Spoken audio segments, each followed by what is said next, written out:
Bonjour, c'est Jules Lavie pour Code Source, le podcast d'actualité du Parisien.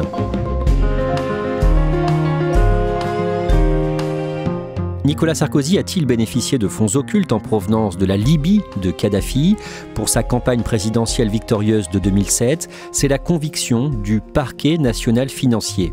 Depuis le 6 janvier, l'ancien président, avec 12 autres prévenus, est jugé par le tribunal correctionnel de Paris.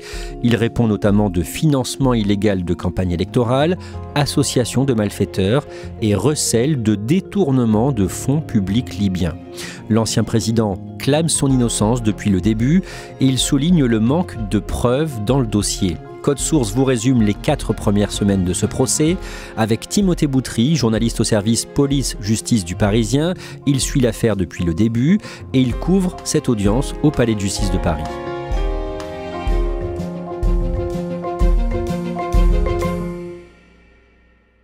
On a déjà consacré un podcast à cette affaire début janvier pour résumer les faits. Du coup, on va seulement rappeler l'essentiel aujourd'hui en quelques minutes. Timothée Boutry, pour les plus jeunes qui nous écoutent, il faut bien expliquer que les accusés dans ce procès étaient les personnages politiques les plus puissants en France dans les années 2000, Nicolas Sarkozy et Claude Guéant notamment. Oui, Nicolas Sarkozy évidemment, puisqu'il a été président de la République, élu en 2007, il a fait un quinquennat jusqu'en 2012. Et Claude Guéant, c'est son plus fidèle collaborateur. Lui, c'est un énarque, c'est un préfet. Il a été son secrétaire général à l'Élysée, c'est-à-dire vraiment son bras droit. Et ensuite, il a fait une carrière politique en allant aussi au ministère de l'Intérieur. Mais à l'origine, c'est un profil de haut fonctionnaire. Nicolas Sarkozy doit répondre de corruption passive, financement illégal de campagne électorale, association de malfaiteurs et recel de détournement de fonds publics libyens. L'accusation affirme qu'il y a un faisceau d'éléments permettant de dire qu'il a passé un pacte de corruption avec le dictateur libyen Mouammar Kadhafi en 2005 pour aider financièrement sa campagne électorale pour la présidentielle de 2007. Un pacte qui aurait été scellé à l'occasion d'un déplacement de Nicolas Sarkozy, à ce moment-là ministre de l'Intérieur, le 6 octobre 2005, déplacement à Tripoli en Libye. La justice s'intéresse notamment à des visites à Tripoli de 2 de ses plus proches collaborateurs, Claude Guéant quelques jours avant lui et Brice Hortefeux plus tard, au mois de décembre. Et ce qui pose question, c'est dans les 2 cas des rencontres avec un ennemi de la France, on peut dire ça comme ça, le beau-frère de Mouammar Kadhafi, un homme reconnu coupable de l'attentat contre le DC-10 d'UTA en 1989, un attentat qui a fait 170 morts, dont 54 Français. Timothée Boutry, qu'est-ce qu'on sait de ces 2 rencontres, donc de Claude Guéant puis de Brice Hortefeux en 2005 à Tripoli, rencontre avec Abdallah Sennoussi, un proche de Mouammar Kadhafi? Abdallah Sennoussi, c'est un homme condamné en France à la perpétuité. Or, on sait, c'est avéré, c'est même reconnu par les intéressés, qu'à l'occasion de 2 déplacements à Tripoli, ils l'ont rencontré. Alors, c'était des rencontres qui n'étaient pas prévues, pas à l'agenda, pas officielles, mais effectivement, ça pose question, puisque pourquoi ont-ils rencontré quelqu'un d'aussi toxique, d'aussi dangereux pour la France ? Et c'est vrai que la question est en suspens. Le 6 octobre 2005, le ministre de l'Intérieur Nicolas Sarkozy rencontre Mouammar Kadhafi. Sur place, il parle notamment immigration clandestine en provenance de Libye. Et donc avant et après, Claude Guéant puis Brice Hortefeux sont en Libye, à Tripoli. Pour l'accusation, qu'est-ce qui a pu se passer pendant ces 2 visites à Tripoli ? Disons que ces 2 visites au cours desquelles Claude Guéant d'abord, Brice Hortefeux ensuite rencontre Abdallah Sennoussi pourraient avoir servi à poser les bases du pacte de corruption qu'on reproche à Nicolas Sarkozy et que voilà, des échanges occultes auraient pu avoir lieu en vue d'un éventuel financement et que la visite de Nicolas Sarkozy lui-même aurait aussi permis de concrétiser tout ça. Donc là, on est vraiment sur le premier étage de la fusée de l'accusation, la négociation pour le pacte avec ensuite les éléments qui sont exploités par le ministère public pour étayer ces soupçons. Le ministère public, l'accusation, reconnaît qu'il n'y a pas une preuve irréfutable de cette corruption, mais un faisceau d'éléments. Et ce qui est sûr, c'est que des virements ont bien été effectués de Libye vers un intermédiaire, un certain Ziad Takieddine. 3 virements suspects pour un montant total de 6 millions d'euros. Rappelez-nous qui est Ziad Takieddine. Alors Ziad Takieddine, c'est ce qu'on appelle un intermédiaire. C'est un homme d'affaires qui fait le relais entre des États étrangers et des industriels. Là, en l'occurrence, la Libye et des industriels français. C'est pour des gros contrats, des contrats d'armement notamment. Et Ziad Takieddine, il était déjà intervenu dans d'autres contrats bien avant avec l'Arabie Saoudite ou avec le Pakistan. Et il faut juste préciser que Ziad Takieddine, c'est un élément central de ce dossier. Il a été entendu de très nombreuses fois, il a beaucoup changé de version, mais il est absent à l'audience. Il a pris la fuite. Il est franco-libanais, Ziad Takieddine, et il vit au Liban depuis sa condamnation. D'après l'accusation, Ziad Takieddine aurait ensuite reversé une partie de l'argent reçu à l'équipe de campagne de Nicolas Sarkozy, des enveloppes de billets. Timothée, toujours d'après l'accusation, qu'aurait demandé ou obtenu Mouammar Kadhafi en échange de son aide financière.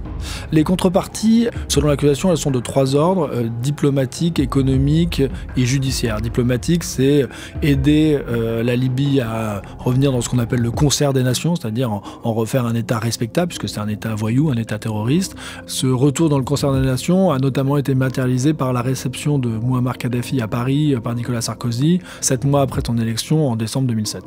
Les contreparties économiques, ce sont des contrats qui auraient été passés entre des entreprises françaises et la Libye sur des sujets sensibles comme par exemple la surveillance du territoire ou des flux de communication ou bien le nucléaire civil.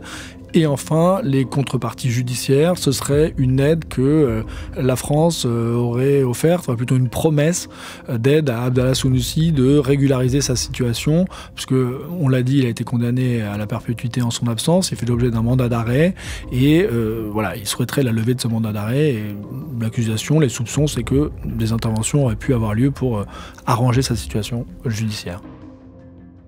Nicolas Sarkozy, Claude Guéant, Brice Hortefeux, Éric Woerth, assis côte à côte, la galaxie sarkozyste réunie sur le banc des accusés. Le procès débute le lundi 6 janvier devant la 32e chambre du tribunal correctionnel de Paris. Il va durer 3 mois jusqu'au 10 avril.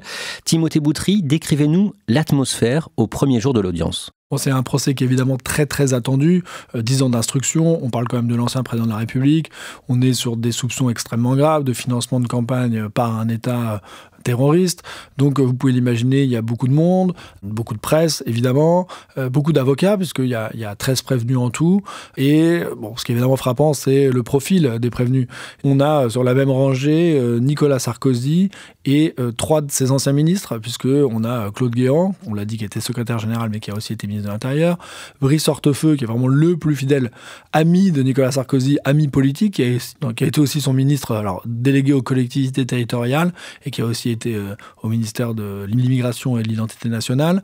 Et enfin, on a Éric Woerth qui a été au budget. Mais c'est vrai que cette scène, elle est quand même frappante. On a ces 4 hommes assis côte à côte. Ils se retrouvent, ils se saluent. Alors leur contrôle judiciaire les empêchait de se voir.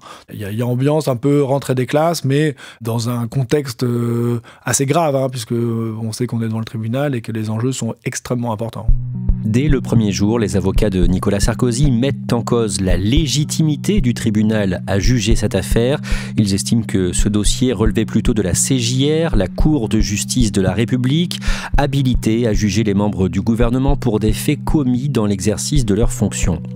Un peu plus tard, l'un des avocats de Nicolas Sarkozy accuse certains juges, ceux du parquet national financier, d'avoir fait de l'ancien président leur domaine réservé, en clair, de l'avoir pris pour cible. Et là, ça va évidemment énerver l'un des procureurs qui va dire « Non mais il faut arrêter, maître, c'est pas digne de votre talent ». Donc voilà, il y a quand même une tension qui affleure déjà. Nicolas Sarkozy, il est sur son siège, on sent qu'il piaffe, il a toujours un petit peu ses mouvements d'épaule, ses mouvements de jambes, on le connaît.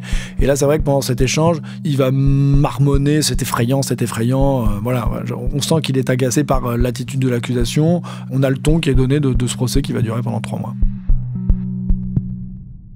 Quelques jours plus tard, le jeudi 9 janvier, au 3e jour du procès, Nicolas Sarkozy plaide longuement son innocence et il se montre offensif. Nicolas Sarkozy, sans surprise, il l'a déjà dit pendant l'instruction, publiquement. Évidemment, il déclare qu'il est innocent et qu'il est victime d'un acharnement, qu'il n'y a rien dans ce dossier, qu'en même temps, il fait confiance à la justice et qu'il va répondre. Mais voilà, il dit qu'il est victime de 3 groupes d'escrocs, c'est comme ça qu'il va le dire. D'abord, il estime qu'il est victime des Libyens, du clan Kadhafi, puisqu'il indique que les accusations vont émerger à partir de 2011, c'est-à-dire à partir du moment où la France participe à la coalition coalition qui va amener au renversement et même à la mort de Mouammar Kadhafi. On est dans le contexte des printemps arabes. Donc là, il dit que c'est une vengeance contre lui, cette histoire de soupçon de financement. Il s'en prend également aux auteurs d'une note. Alors, il ne cite pas, mais on sait très bien qu'il vise Mediapart, puisque pendant l'entre-deux tours de la présidentielle, ils ont publié une note attribuée à un dignitaire libyen dans lequel il est fait état d'un versement de 50 millions d'euros. Nicolas Sarkozy dénonce un faux. Il y a eu une instruction là-dessus qui n'a pas permis de conclure à l'authenticité ou non de ce document, mais en tout cas, il a joué un rôle. Et voilà, Nicolas Sarkozy est très virulent à l'égard de l'organe de presse. Et enfin, sa troisième cible, c'est Ziad Takieddine, dont on a parlé, qu'il décrit comme un menteur et un escroc. Oui, parce qu'il y a bien des virements avérés vers Ziad Takieddine.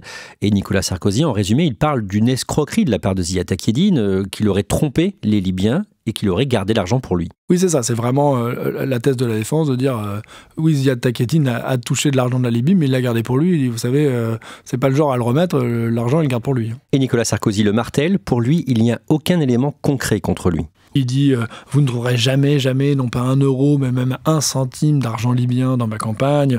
Voilà, il dit il n'y a pas du tout de preuves dans ce dossier, il est totalement vide. Timothée Boutry, le lundi 13 janvier, le procès reprend après le week-end et Nicolas Sarkozy reste droit dans ses bottes, comme vous le titrez dans votre article ce jour-là. Il rappelle que l'UMP était en résumé une machine de guerre à l'époque et que le parti ne manquait pas de financement.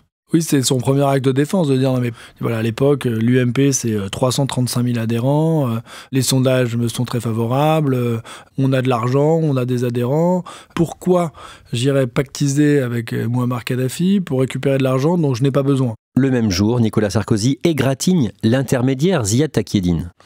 En le qualifiant d'escroc, de menteur, il souligne à plusieurs reprises qu'il a donné différentes versions dans le dossier, ce qui est exact, et que voilà, on peut pas reposer l'accusation sur lui. Donc voilà, il s'emporte vraiment, il parle d'accusations grotesques, enfin tout le champ lexical y passe, c'est sa cible favorite.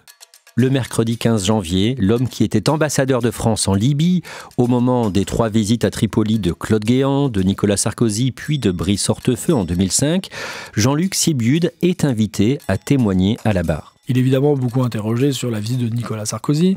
Alors, tout le monde sait qu'il y a eu un échange général de la délégation à l'arrivée de l'avion. Nicolas Sarkozy et la délégation s'installent sous la tente qui est dressée dans le palais présidentiel libyen. Il y a un échange général et ensuite il y a un échange privé entre les deux hommes. Ça, c'est pas nié, c'est pas contesté, ça existe. Sauf que là, pour la première fois, l'ambassadeur dit que Nicolas Sarkozy et Mouammar Kadhafi sont sortis de la tente pour avoir cet échange privé. Il dit peut-être dans des bureaux, ça durait environ une demi-heure. Et c'est vrai que jusque-là, on n'avait pas cette idée selon laquelle l'échange aurait pu avoir lieu ailleurs. Sachant aussi que le matin, l'ancien commissaire de police attaché de sécurité intérieure affecté à l'ambassade de France avait dit que lui aussi avait été le témoin de cet échange privé entre les deux hommes en présence des interprètes, mais que ça s'était déroulé dans la tente. Donc on est vraiment au cœur des débats. L'ancien ambassadeur s'étonne de la visite de Brice Hortefeux en décembre 2005 à Tripoli. Brice Hortefeux, ministre donc des collectivités territoriales, parce qu'en Libye, selon l'ancien ambassadeur, les collectivités n'ont pas beaucoup de pouvoir. Par ailleurs, il est très surpris des rencontres de Claude Guéant puis de Brice Hortefeux avec Abdallah Senoussi. Ça l'interpelle.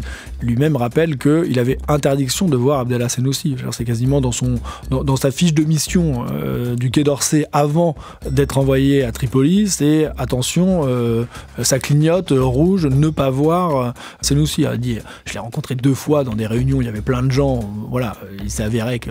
Mais en tête à tête, c'est absolument inimaginable. Et donc, ça lui pose question de voir que le plus proche collaborateur de Nicolas Sarkozy et son plus fidèle ami politique ont vu un homme aussi sulfureux. Timothée Boutry, le lendemain, le jeudi 16 janvier, Claude Guéant, l'ancien bras droit de Nicolas Sarkozy, est appelé à la barre.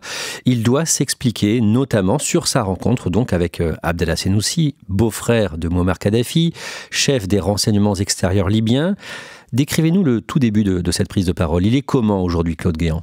Claude Guéant, il va fêter le lendemain ses 80 ans, donc un âge respectable. Et c'est vrai que dès le début du procès, on a vu quelqu'un d'affaibli, amaigri, qui flotte dans son costume. Et là, quand il est invité à témoigner, la présidente, très légitimement, lui demande s'il désire s'asseoir et il accepte.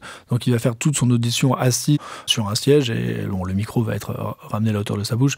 Voilà, mais on a quand même quelqu'un de quasiment 80 ans qui dépose à la barre du tribunal pendant un long moment. Claude Guéant défend l'idée d'un piège. Il dit qu'il ne savait pas qu'il allait rencontrer Abdallah Sennoussi. Ce jour-là, à Tripoli, il était avec l'intermédiaire, Ziad Takieddine. Et il dit « Je ne savais pas que j'allais voir Sennoussi ».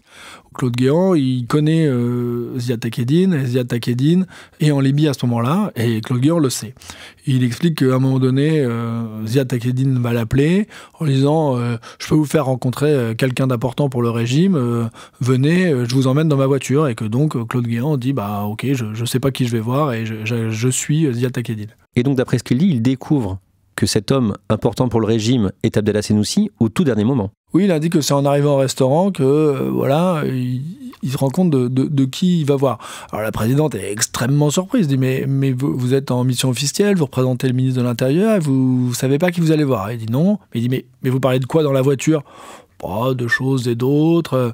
Donc, la présidente, elle dit les surprises, on fait ça entre amis, mais là, c'est pas votre copain, Ziad Takieddine, et puis vous êtes quand même là pour représenter le ministre de l'Intérieur. Donc, vraiment, cette idée de je vous appelle, montez dans ma voiture et vous savez pas qui vous allez voir, très honnêtement, voilà, personne n'y a cru.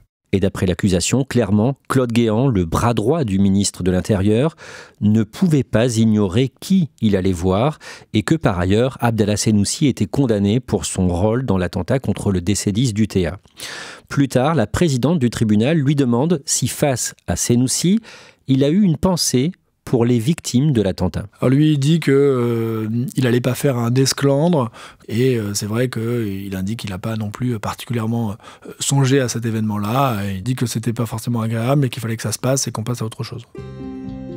Timothée Boutry, le lundi 20 janvier, c'est au tour de Nicolas Sarkozy de parler de sa visite à Tripoli le 6 octobre 2005, quand il était donc ministre de l'Intérieur. La présidente du tribunal lui demande si ce jour-là, il a parlé avec le colonel Kadhafi d'un éventuel financement occulte de sa campagne présidentielle 2007. Oui, c'est le cœur du procès, et puis il faut reconnaître à la présidente le mérite d'aller droit au but dans ces questions, et elle lui pose la question telle qu'elle. Et il dit vous savez, c'est douloureux pour moi, Madame la Présidente, de devoir répondre à des accusations pareilles. Il dit non, jamais il a été question de ça. En plus, quand je le rencontre, il y a des interprètes, dont l'interprète du Quai d'Orsay. À l'époque, le président de la République, c'est Jacques Chirac, le Premier ministre, c'est Dominique de Villepin. Ce sont mes ennemis. Est-ce que j'allais faire une chose pareille alors que mes ennemis auraient potentiellement pu l'apprendre? Donc il dit vraiment, c'est absolument grotesque d'imaginer que j'ai pu faire ça avec Mouammar Kadhafi. Et lui, comment est-ce qu'il explique les rencontres de ces deux hommes de confiance, Claude Guéant puis Brice Hortefeux, avec Abdallah Sennoussi, avant et après lui, donc fin 2005? Il accrédite la version du piège. Alors, d'une part, il est patent sur l'idée c'était une erreur, clairement, mais par ailleurs, il dit, quand Claude Guéant dit qu'il a été piégé, je le crois. La présidente le relance en disant, mais est-ce que c'est crédible, sa version? Il dit, j'ai pas dit ça, j'ai dit que je le croyais. Alors, c'est une formule qui est un petit peu floue, et en même temps, mine de rien, c'est pas si bon que ça pour lui, en fait, ces visites, puisque il y a aussi des poursuites pour association de malfaiteurs. Et de voir que ses plus proches ont vu cet homme-là, dans des circonstances extrêmement troubles, et sur lesquelles ils ont beaucoup de mal à se justifier, voilà, ça accrédite l'idée qu'il y a quand même quelque chose de louche autour de la Libye. Donc, Nicolas Sarkozy, il est dans cet entre-deux. Mais vraiment, celui qui cible particulièrement, c'est Ziad Takieddine. Et ce jour-là, pendant cette longue audition, Nicolas Sarkozy s'emporte concernant le dossier d'instruction. Le parquet national financier lui pose des questions sur des notes de Ziad Takieddine. Alors, ces notes, elles sont importantes puisque elles ont été remises par son ancienne femme, elles étaient sur une clé USB. En fait, c'est des documents qu'il rédige au fur et à mesure. Donc, pour l'accusation, c'est la vraie version, on va dire, de Ziad Takieddine, puisque c'est celle qui est écrite au fur et à mesure et dans laquelle il est fait état de ces fameuses rencontres, de liens. Enfin, bon, c'est assez touffu, mais ça concerne beaucoup d'éléments. Mais à un moment donné, donc Nicolas Sarkozy dit non, mais donc vous allez m'interroger sur ces notes non datées, non signé, qui ne m'était pas adressé, et il dit mais si c'est ça, l'accusation, c'est vraiment un torchon. Timothée Boutry, le même jour, un autre intermédiaire dans ce dossier, l'homme d'affaires franco-algérien Alexandre Djouri, vient témoigner à la barre. D'abord, qui est-il? Alors Alexandre Djouri, vous l'avez dit, c'est un intermédiaire, mais alors lui, il réfute totalement ce terme. Il dit non, moi je suis homme d'affaires. Alexandre Jory, c'est un personnage assez mystérieux, puisqu'on en entend parler depuis longtemps. Son nom traîne dans différentes affaires. On lui prête un passé de voyou qui conteste totalement. Il faut bien préciser que son casier est vierge. La presse le qualifie systématiquement d'homme sulfureux. Alors lui s'emporte à chaque fois que ce terme est employé dans la presse. Lui, au départ, c'est un très très proche de Dominique de Villepin. Et ensuite, il va devenir proche de ce qu'on appelle la Sarkozy, c'est-à-dire l'équipe politique autour de Nicolas Sarkozy. Son métier, c'est quand même aussi de faire le lien entre des États et des industriels, de récupérer des commissions, d'en vivre très bien. Et en même temps, on est dans un monde où il y a beaucoup d'argent qui circule, il y a des contrats, il y a des coups bas. Et lui, il est vraiment réputé pour être un peu le méchant garçon de tous les gens avec lesquels il s'acoquine. Est-ce qu'il y a des éléments concrets contre lui et de quoi il est accusé ? Alors, lui, il est notamment très proche d'un ancien dignitaire libyen qui s'appelle Béchir Saleh, qui en fait était le grand argentier du régime. C'est lui qui avait la main sur la manne libyenne. Et donc, il est soupçonné d'avoir lui aussi été un des intermédiaires dans l'argent qui va transiter entre la Libye et la France. Il est aussi accusé d'avoir corrompu Claude Guéant dans l'affaire des tableaux hollandais qui auraient été vendus par Claude Guéant pour acheter son appartement. Donc vraiment l'instruction a démontré, alors on verra ce qu'on dira le tribunal, mais que c'était vraiment une vente fictive et qu'en fait ces 500 000 € qui ont été perçus par Claude Guéant via Alexandre Jory ont en fait servi à l'aider à acheter son appartement. Donc on le retrouve dans plusieurs éléments, mais c'est son rôle vraiment d'intermédiaire entre la Libye et la France et d'intermédiaire de flux financiers entre la Libye et la France qui intéresse le tribunal. Après l'élection de Nicolas Sarkozy en 2007, pendant le quinquennat, Alexandre Jory s'est rendu souvent à l'Élysée. D'après les agendas officiels de l'Élysée, il a été reçu 59 fois par Claude Guéant, donc le secrétaire général de l'Élysée, et à 14 reprises par Nicolas Sarkozy en personne. La manière dont il se décrit un peu comme un bouffon, on va dire. Il dit non, mais vous savez, ils ont aussi droit à leur plage de repos. Quand j'étais à l'Élysée avec Nicolas Sarkozy, on parlait de nos divorces, de vélo, de football, de macaroni au foie gras. Et on découvre cet homme-là qui peut être aussi vulgaire. Il parle de son arrestation en Angleterre, où il dit voilà, j'étais à poil dans ma cellule, on vous regarde le trou du cul, on vous dit levez la couille gauche, levez la couille droite. Il mime la scène. Donc voilà, on est un peu éberlué d'entendre ça dans ce tribunal. Et la présidente, à la fin, lui dit non, mais vraiment, monsieur Jory, je vous demande de changer votre attitude pour la prochaine fois. Donc on est sur ce personnage totalement haut en couleur, et donc il se confirme qu'il a vu autant de fois Nicolas Sarkozy et Claude Guéant, mais à un moment quelqu'un lui demande mais ça se passait comment, vous appeliez, vous dites voilà je suis là, je passe, il dit bah oui c'était un peu comme ça, voilà, quand il y avait du temps libre, j'étais près de l'Élysée, j'appelais et j'étais reçu. Donc c'est effectivement très très surprenant, c'est un personnage qui va compter dans ce procès. Il était là pourquoi quand il venait voir à l'Élysée Nicolas Sarkozy ou Claude Guéant ? Il dit que c'était enrichissant. Alors c'est intéressant parce qu'on se demande s'il a aperçu le double sens de cette réponse. Puisque évidemment, lui, dans sa bouche, il va dire ça me nourrit de rencontrer des personnes pareilles, on peut le comprendre. En même temps, enrichissant, est-ce qu'il n'était pas là non plus pour négocier des deals, des contrats et des contreparties. Donc ça va être l'objet de ce procès. Alexandre Jory semble agacer Nicolas Sarkozy. Oui, parce que évidemment, on voit que la personne qui l'a reçu à 14 reprises à l'Élysée est une espèce de trublion sans filtre, avec une certaine vulgarité, qui s'emporte à droite à gauche. Ça fait pas forcément bon effet, et que Nicolas Sarkozy a plutôt un regard noir et qu'il goûte pas vraiment les provocations du prévenu. Et Alexandre Jory n'est pas tendre avec l'autre intermédiaire dans ce dossier, Ziad Takieddine.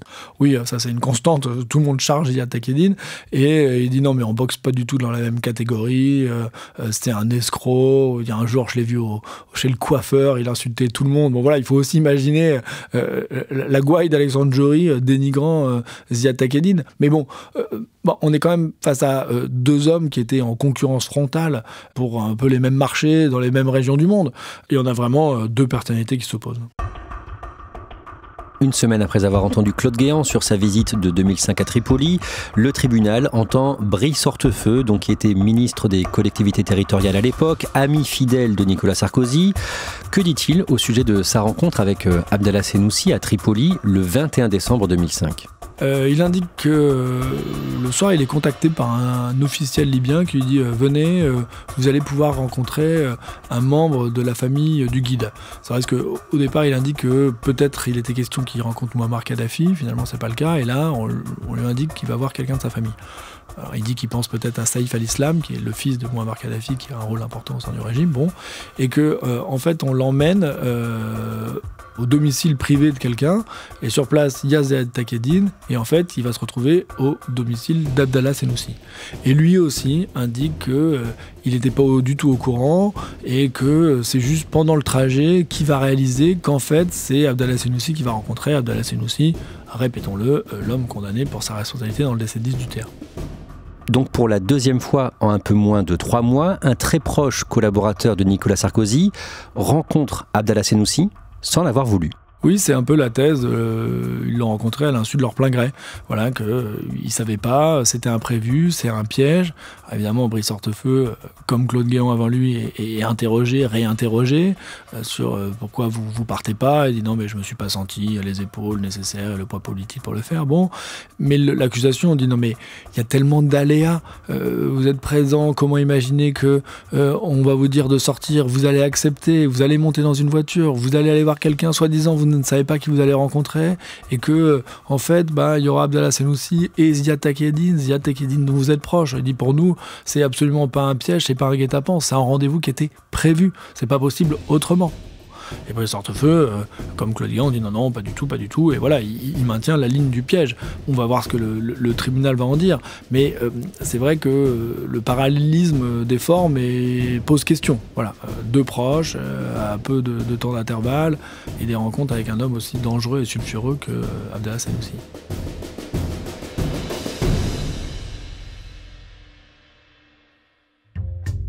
Merci Timothée Boutry. J'ajoute que le 28 janvier, on a appris l'hospitalisation de Claude Guéant, mais il a pu revenir à l'audience 2 jours plus tard. Évidemment, nous reviendrons sur ce procès dans Code Source. Cet épisode a été produit par Thibault Lambert, réalisation Julien Moncouquiol. Code Source est le podcast quotidien d'actualité du Parisien, et on vous invite aussi à écouter le second podcast du Parisien, Crime Story. Chaque samedi matin dans Crime Story, une affaire criminelle racontée par Claudia Prolongeau et Damien Delseny.